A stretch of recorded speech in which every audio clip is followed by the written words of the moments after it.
Hi guys. So இன்னைக்கு வந்து என்ன பார்க்க போகிறோம் அப்படின்னு பார்த்தீங்க அப்படின்னா, இம்பேலன்ஸ், ஃபேர் வேல்யூ கேப், அன்மிடிகேஷன் அப்படின்லாம் சொல்கிறாங்க. ஸோ இதெல்லாம் என்ன அப்படின்றத இன்னைக்கு பார்க்க போகிறோம்.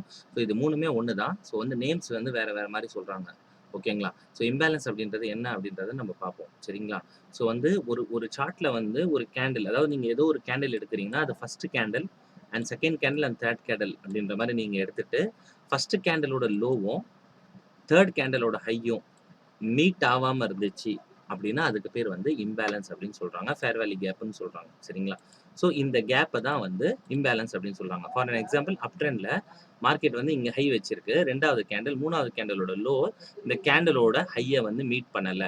ஸோ மீட் பண்ணாததால இது ஒரு fair value gap, imbalance or வந்து அன்மிட்டிகேஷன் அப்படின்னு சொல்றாங்க. சரிங்களா? ஸோ எக்ஸாம்பிள், அந்த கேண்டில் வந்து இங்க டச் ஆகி இருந்துச்சுன்னா இது மிட்டிகேஷன். ஸோ இந்த இடத்துல வந்து இம்பேலன்ஸ் இல்லை அப்படின்றது தான். தேங்க்யூ.